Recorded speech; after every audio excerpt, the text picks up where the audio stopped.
भारत के प्रधानमंत्री का एक फ़ोन कॉल ईरान में जाता है और उस फ़ोन कॉल के बाद स्ट्रेट ऑफ हुर्मुज से जहाज़ों की एंट्री और आवाजाही खोल दी जाती है। More news from the Middle East. Iran's Revolutionary Guards have said that the Strait of Hormuz only is closed to ships from the US, Israel and Europe. Iran's Revolutionary Guards have said that the Strait of Hormuz, one of the world's most important shipping lanes, which has seen traffic dry up since the war began, is only closed to ships from America, Israel, Europe and other Western allies.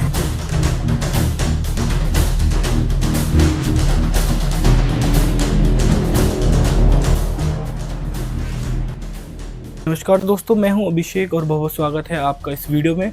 और इस video में चल रहे कुछ दिन से एक viral content के ऊपर आज बात करेंगे कि क्या सच में भारत की तरफ से किया गया एक फ़ोन स्ट्रेट ऑफ हुर्मुज जहाज़ की आवाजाही खुलवा सकता है या नहीं। तो चलिए जानते हैं आखिर ये स्ट्रेट ऑफ हुर्मुज जो है, जिसको ईरान कंट्रोल करता है, ये ज़रूरी क्यों है। मैंने अपनी लास्ट वीडियो में भी बताया था कि यहाँ से दुनिया का लगभग 20% गैस और तेल यहीं से होकर गुजरता है और भारत का लगभग 50% गैस और तेल इसी रास्ते से होके गुजरता है।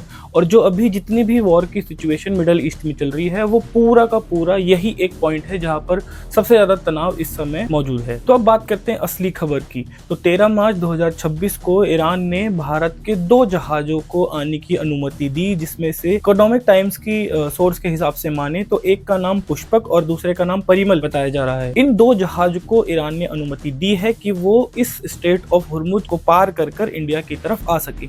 लेकिन इसका मतलब ये नहीं है कि ईरान ने सभी जहाजों को आने की अनुमति पूरी तरह से दे दी है। भारत और ईरान के बीच कूटनीतिक बातचीत के बाद क्या हुआ, तो हमारे विदेश मंत्री एस जयशंकर जी ने ईरान के कुछ अधिकारियों से बात की थी। कुछ मुख्य पॉइंट ये थे कि भारतीय जहाजों की सुरक्षा हो और ऊर्जा के जो सोर्स हैं जैसे तेल और गैस, इनकी आवाजाही पे कोई भी रोक ना लगे और मिडल ईस्ट में जितना जल्दी हो सके शांति बन जाए। तो अब इसी सारी घटना को देखते हुए प्रधानमंत्री जी ने भी वहां के राष्ट्रपति से बात करी फोन पर और उन्होंने बोला है कि मिडल ईस्ट के बढ़ते तनाव को देखकर भारत चिंता में है और भारत चाहता है कि वहां भारतीयों की सुरक्षा बनी रहे और गैस और तेल की सप्लाई भी चालू रहे। तो गाइस, इसको कहा जाता है पीक डिप्लोमेसी। तो मुझे लगता है कि जिस हिसाब की डिप्लोमेसी हमारी अभी चल रही है, तो वो शायद ही कभी हो पाएगी या शायद ही कभी थी। और उस फोन के बाद मोदी जी ने खुद ट्वीट करके ये पोस्ट शेयर की। तो अभी सारी बात का निष्कर्ष ये निकलता है कि ईरान ने सिर्फ कुछ ही भारतीय जहाजों को निकलने की अनुमति दी है। इसका मतलब ये नहीं है कि वो रास्ता पूरी तरह से अभी खुल चुका है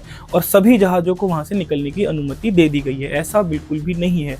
उस जगह पर अभी भी लगभग 1000 के करीब जहाज अटके हुए हैं और अगर ईरान ने कुछ जहाजों को अनुमति दे दी है, तो इसका मतलब ये नहीं है कि अब वो इस चीज से पीछे नहीं हट सकता। स्थिति कभी भी चेंज हो सकती है, क्योंकि इस टाइम पूरा का पूरा वॉर जोन जो है वो इसी लोकेशन स्ट्रेट ऑफ हुर्मुज के ऊपर ही बना हुआ है। तो स्थिति कभी भी बदल सकती है। तो मैं आपसे हर वीडियो की तरह फिर से यही बोलूंगा कि अफवाहों पर ज्यादा ध्यान ना दें, क्योंकि अच्छे साउंड के साथ और अच्छे VFX के साथ इंस्टाग्राम पर रील तो बहुत अच्छी लगती है, लेकिन हमें खुद अपना फोन उठा के या अपना लैपटॉप उठा के खुद सोर्स का पता लगाना चाहिए कि ये खबर कितनी सच है और कितनी झूठ। चलिए मिलता हूं आपसे किसी ही ऐसी और वीडियो में, तब तक के लिए जय हिंद, जय Bharat. More news from the Middle East. Iran's Revolutionary Guards have said that the Strait of Hormuz only is closed to ships from the US, Israel and Europe. Iran's Revolutionary Guards have said that the Strait of Hormuz, one of the world's most important shipping lanes, which has seen traffic dry up since the war began, is only closed to ships from America, Israel, Europe and other Western allies.